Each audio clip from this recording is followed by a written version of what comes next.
You are watching Everything Costa Rica. I'm Tony. Today I am in a very special place. It's all about kiteboarding, and we've got Nicola right here. You've started a kiteboarding resort. Yeah, Right? yeah, it happens. Yes, like some times ago. Yeah. Yeah. So where are we first of all? Well, so we are in Costa Rica, in Bahía Salinas. That is a bay close to La Cruz. Okay. That is the last town before the Nicaraguan border. Right. So this bay has been getting more famous little by little because of the strong wind that we have. Right. It's actually considered one of the windiest places in the earth between January and March. Right. So it has the longest. Is this correct? It has the longest windy season, or It's pretty longer, yeah. It's like 7 months at least. 7 months. Pretty good. So yeah, it's good. You know, around world, it's usually, you know, all the famous places are like 5 months long, whatever. So it's a good place to come. Right. And the wind, basically, yes, it's a guarantee that it's blowing. If today is still a little bit early, but it will start to blow little by little today too. Right. Okay. And then what's so how did you choose this place? Did you start kiteboarding young as a kid? Well, so how'd that work? the sport actually has only like 25 years Right. to exist. Yeah. And so it started like in 97, 98, something like that. And I saw a guy in 99 in France that was kiting. I was like, yes, that's what I want to do. And I was just windsurfing a bit. I was living a little bit southern, 1 hour from here, and I knew that here there was wind, so I was like traveling back and forth to get, you know, to be better and have fun. And at that point, yeah, kite surfing started in Costa Rica because there was nobody kiting. Yeah. So it was also nice, a challenge for me to, you know, to kind of introduce a sport that was just starting. And at the beginning it was a little bit dangerous, a little bit crazy. Yeah. With the gear that was not so updated like now. I've just seen some of the gear coming in and out, and I'm getting excited because it's so much. Yeah, you have to try. Newer. You have to try as soon as possible because it's like coffee and with milk for you. Okay. That is like open a new life. Open a new life. Sometimes people when start they get so much involved that they will just think about wind and white caps and you know all this stuff. Yeah. So yeah, I started like that, like teaching to friends, and then in 2001 I started the kite school. And after a few years, I decided to, you know, set up better here. And in 2004, I bought a piece of land. I started to build. Slowly by slowly? Yeah, little by little. Now what is it? Like we stayed in room number 9, so I know there's more than, I saw room number 10, so there's got to be 10 rooms. Is Yeah, there more? we have actually 19 rooms. 19? Yes. Okay. And Pretty big place. yeah, I mean, it started to grow but now it's kind of the business is finished. Let's say there will be no more constructions of rooms. Okay. We don't have so much space left anyway. So yeah, the good thing is that it's kind of a hostel style because we are from the dorm to the suite. So people can choose depending from budget or necessities to sleep, you know, in a very fancy room or in a dorm. Right. We stayed in the dorm last night, and it wasn't not fancy, man. Well, coming from Nicaragua the past 4 years, that was like a real mattress. It wasn't a foamy, it was a real mattress, and I was like, wow. Felt like a little kid. I wanted to jump on it. Well, I appreciate that. It's a really nice room, I'd have to say. Well, it's you know, the most basic one is a little bit small, but it's for long-term people or backpackers, right? Yeah. Or whatever, you know. So yeah, and we have this little restaurant that it's open for breakfast, lunch, and dinner, and then of course the kiteboarding school that is, you know, one of the main reasons people come here to the resort and stay with us. I was talking with one of your guests, and I asked how he got here, you know, and how he found it, and he was Google search, you know, kiteboarding Costa Rica, and it popped up, and I was asking him if he was using AI to find stuff or anything, and you know, he's like, no, just Google, and your SEO came up right away, and he found it, and he was telling me that this is pretty much the best place to kiteboard in Costa Rica. Well, basically it's the only bay that guaranteed wind, right? and and That's where there are. interesting because it is like when Yes. you look at it, you're looking at Nicaragua, and it's just like a bowl. It's not like it's still the Pacific coast, right? But not the Yeah, yeah. Coast. It doesn't seem exactly that we are in the Pacific, where we have a lot of waves. Usually, Costa Rica is actually famous as part of Nicaragua for waves, right? right. But there is something strange that where there are waves in Costa Rica, there is no wind. That is a little bit southern than here, but definitely southern because we are in the northern place that you can be. You can't get any more north than here. This is it. Yeah. And you have wind in Nicaragua too, just that on the Pacific coast is all offshore. We are lucky here that the bay turn around and we have a side onshore wind that is the one that you need to practice and learn. Basically this wind is created by the Nicaraguan lake. So it's a trade wind that goes through the lake and it starts to increase. It's like a thermal after the lake because there is land and it's like, huge wind coming in this area, and a little bit south than here, again, the wind is not blowing anymore. Right. So if somebody wants to kiteboard in Costa Rica, well, he has to come in this bay, basically. Or there is some kiting in Arena Lake. Right, I heard about that with the clay all around it. I heard it's like a clay entrance to a reservoir, isn't it? Well, it's a private lake, belongs to the ICE, that is the electricity company of Costa Rica. Okay. So the access is a little bit hard. There is one access that is still open, so you can get in there and you can kite or windsurf, whatever. Yeah. Also there. Is windsurfing popular here? Well, windsurfing actually is not so popular anymore, unfortunately, because it's also a nice sport. But it's it's not more fashion sport, I would say. It's a little bit decreasing the popularity because of the gear that is heavy to carry. So you cannot really travel in a country with your windsurfing gear, right? Because the airplane company, don't allow you to keep it in the plane, or it charges you a lot. Kiteboarding started to be popular because of that. The gear is small. You can even travel with your bicycle and motorbike at the beach. Yeah. There are even and a board, right? Yeah, there are boards that pack in, they fold in two, so you can literally just have a backpack with everything, and it started to be popular for that reason. Yeah. Now there is also a new sport that has started to be more and more popular. That is wing. I'm super interested in that, man. Yeah, it's also. That one to me sounds so simple. Yeah, I like it. It's fun. It's not super easy as well, right? It's not. It takes some time to learn.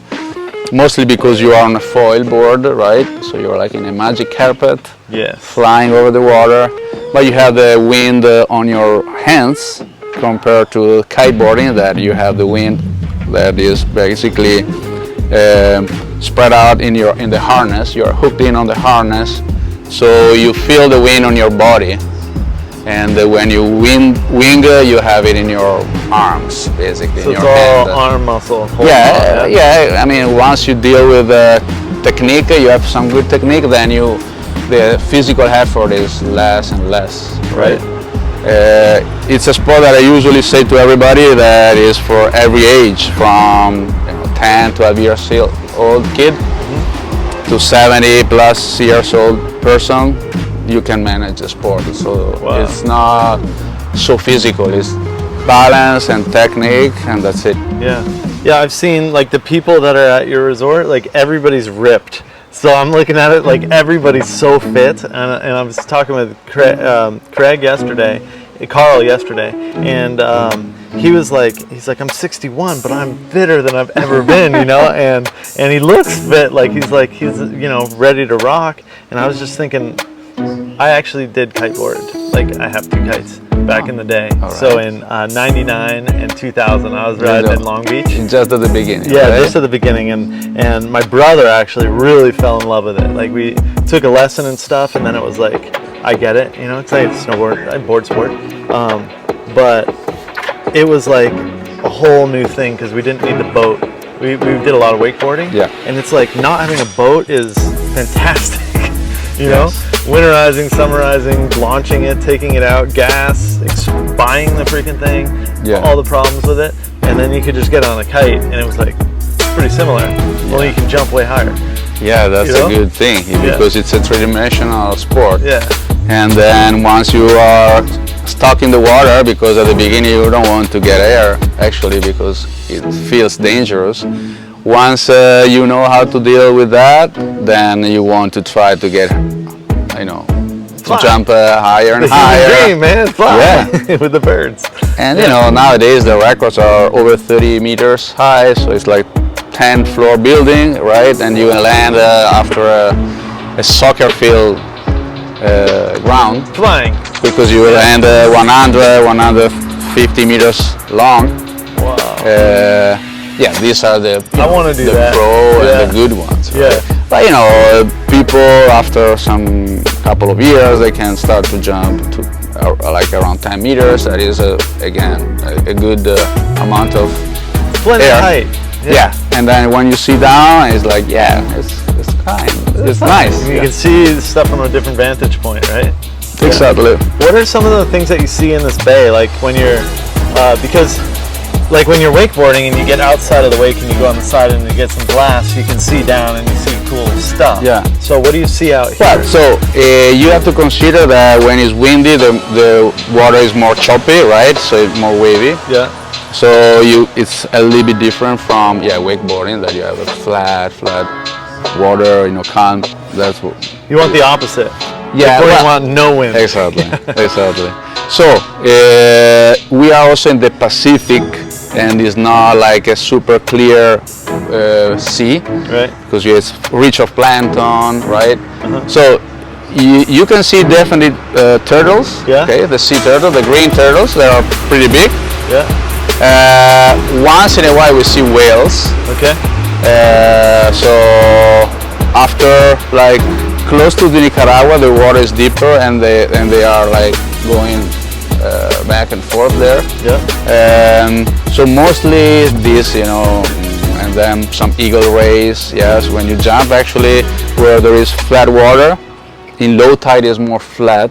So sometimes, some part of the days, you can have a better kind of condition to see the sea life down there. Yeah.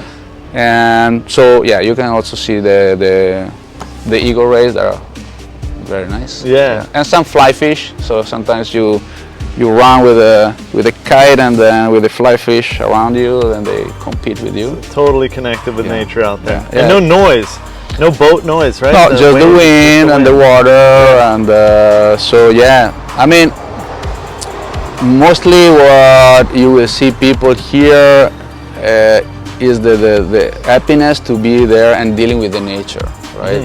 Because the panorama is nice. There is an island where you can reach in 7 minutes kiting. It's 2 kilometers And away. you can go around it? Is You that can right? go around it. You have to be a little bit careful because of the wind, because there is a shadow of wind downwind the island. Right. So you need to be a little bit careful because the wind starts to get some turbulences there. Okay. But yeah, you can. You just have to stay a little bit away from the island. But the beauty is mostly to get to the island where there is a very nice beach. It's an island with just birds flying over you, and fragles and pelicans. So Connecting with nature again. yeah, exactly. Yeah. You can rest at the island and enjoy there, and then come back and go around and enjoy. Yeah. What about let's get for somebody who wants to go kiteboarding, like say I'm in the US or Canada or something and it's snowing and I want to go kiteboarding. Minus the plane trip, you arrive in Liberia probably is the best spot to go? Yeah. Yeah. So definitely the two airports are, I mean, good enough, but definitely Liberia is the closest, so it's an only 1 hour 10 minutes by car. Yeah. So we can organize the private shuttle to pick you up, and then you arrive here, or you have the choices to do it also with the public transportation. It's just a little bit longer, but cheaper. And once you are here, we basically take care of you with with the lesson, with food, with accommodation. And is it a package somebody buys, like food and hotel? We leave the freedom to choose what they want. So we don't have like a package with food as well. Okay. But you just order here. It's all reasonably priced for sure. Like when we came out of Nicaragua, everybody was saying it's going to be so expensive, and it's like, not really. Not really. Like we got a beautiful room, and we stayed there, and it's very similar price to what we would have paid in Nicaragua for something probably not as nice. And then the food pricing, it's like maybe it's kind of 50% more, but it's really nice food too. So it's like, I haven't found Nicaragua yet. It's my second, or Costa Rica, it's my second day. But I haven't seen it be like, wow, it's so expensive yet. I haven't seen that. So the thing is that honestly, all the products that you buy, are more expensive, than Nicaragua, or the common sense that Costa Rica is expensive, I think is kind of true, but for the food, for example, it's hard to keep it inexpensive, because of the products that are expensive. But we try to maintain the average for like a 2-star hotel that we are, right? So we cannot increase the prices for the food, but we try to at least don't lose. We try to feel. I'd say we had an awesome dinner, and it was like $7 or $8. So I appreciate that. Fantastic. It was really good. So we both had an awesome dinner last night. We had a great breakfast this morning. Our room was totally above what we needed, for sure. Great. And the location is right across the street from the beach. So if somebody wants to come here from Canada, US, they go to Liberia. I've been hopping on, I'm pretty fearless, so I just go public transportation or whatever. Somehow I stumble around Latin America, no problem. But you get here, and then if they're here, how long do you recommend somebody that's like a beginner that wants to, say they're really good at snowboarding or wakeboarding or something, they want to learn kiteboarding, how long should they come for, and what kind of price would it cost for them to learn how to kiteboard? So this sport is, I would say, like, learn how to paraglide, or like, you cannot just take the paraglide and say, okay, I saw a video and I will try, and then I go for myself, because you could kill not yourself. Gonna make it. It's not a good idea. So you needed to invest some money and time for sure, because it's a little bit slow learning curve at the beginning, but you need to be safe, because potentially it can be dangerous, right? So we need to take care about the safety, and then do lessons gradually. First part is definitely fly the kite and understanding how to fly without getting hurt. And it takes a minimum 3 hours. So the first lesson is only kite flying. That is actually 90% of the sport, right? So then, if you are a snowboarder, wakeboarder, it's good that you have some skills for the board that you can add in the next days, and you can learn faster than other that doesn't have any knowledge about it. So by the third day, usually you can ride, you can do your first 50 meters, 100 meters, then fall, then try again, and then, so this, I would say these 3 days of lesson is $450. Including the gear, of course, and then from there you can decide to do some more lessons to be safe again, or you can start to rent with an assistant. Usually we suggest to do some more lessons to be more efficient, to feel more confident, and then the learning curve start to be gradually faster and faster. So after a week of practicing with somebody supervising you, for sure, then you can you can be a more kiteboarder, more independent, and once you go back where you started, then finally you are like, okay, I got it. Right. And you can ride where you want, then you don't spend more time with lessons, more money with lessons. And then you can buy your gear, and then So would you say about a week? They want to come for a week? I would say that the good average is a week to really get into the sport and practice after the 3 days of lesson. 3 days of lesson give you the taste of it. You start to be independent, but you are still not completely independent, and you still need somebody. So the first 3 days, I'm going to do your lessons and everything, and then the fourth day, I'm going to go out with you guys and have a supervisor. Exactly. If you did it well in the first 3 days, you can get to that point. If like people that don't have experience in wind sport or wakeboard, then they probably need couple of days more of lessons, and then rent the gear, buy your own gear, and then start to be more. Okay. So what's it? So around $500 to kind of learn the first 3 days, and you may need a couple more days. And then what's it to rent the? So I do the 3 days with you. You're like, yeah, you can do it, bro. Let's go. Grab a dude, go out there and go kiteboarding, but I got to rent a kite and a board and whatever other. Yeah, the gear. harness. It's a package. Yes, it's $75 for the day. For a day. So the point, the investment start to get less, and then so around $1,000 for a week with food and hotel accommodation, depending on if you go big on the hotel room Exactly, or not. exactly. Yeah, but around $1,000 you can get out of the winter, get down here, sit where I'm sitting, and go out and learn how to kiteboard. Yes. It's a killer investment, and what I've heard from kiteboarders, especially here, is that it's completely changed their life. They've changed what they eat, how they, they're the way they're, like you said, thinking about the wind all the time, being more connected with nature. Where they live, a lot of them have relocated to Costa Rica from all around the world because of kiteboarding. So yeah, it's honestly a nice community because from the first day, you understand that you kind of need somebody else around, to help you to launch the kite or land it, and you realize that you start to make friends easily. Yeah. There is no competition in the water because there is a huge area where you can kite wherever you want. For a wave. It's not kind of like fighting for a wave. So yeah, it's. I think I'm not a really surfer, honestly. I cannot compare, right? But I just want to say that at least in this sport. There is always a good connection with everybody, with all the kiters. We try to help each other. You can do the sport alone completely, right? You can launch and land the kite alone once you get good. But at the beginning or for simplicity, you just always has to somebody to help, and in this way, it's the community just start by itself. Yeah.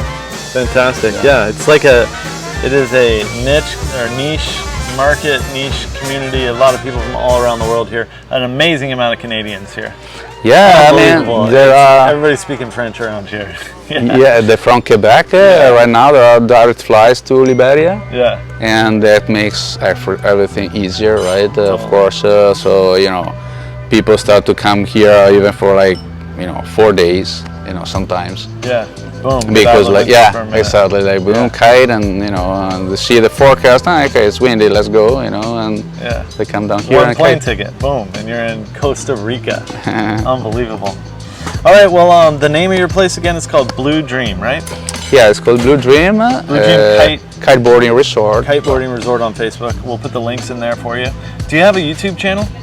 We have a YouTube channel as well. And you can see videos of actual kiteboarding right here on that channel, so I'll put a link to that. You can check that. Actually, 2 years ago we invited 3 of the best kiteboarder worldwide to make an exhibitions, and they were jumping around, doing huge tricks. It's amazing. And it's interesting to see how it looks like when it's strong wind and with pro riders, right? Yeah. Sweet. So I'll put that in there so you can actually see some kiteboarding. And then there's so much more to do here in Costa Rica. Like if you came here and went kiteboarding, there's tons of other things to do. I'll get into that on the next videos coming up. But right now, thank you so much for your time, man. Your place is inspiring, and it's pura vida? Pura vida. Pura vida. That's it. Pura vida. Adios. Thank you very much. Thanks, man. Okay. Yeah.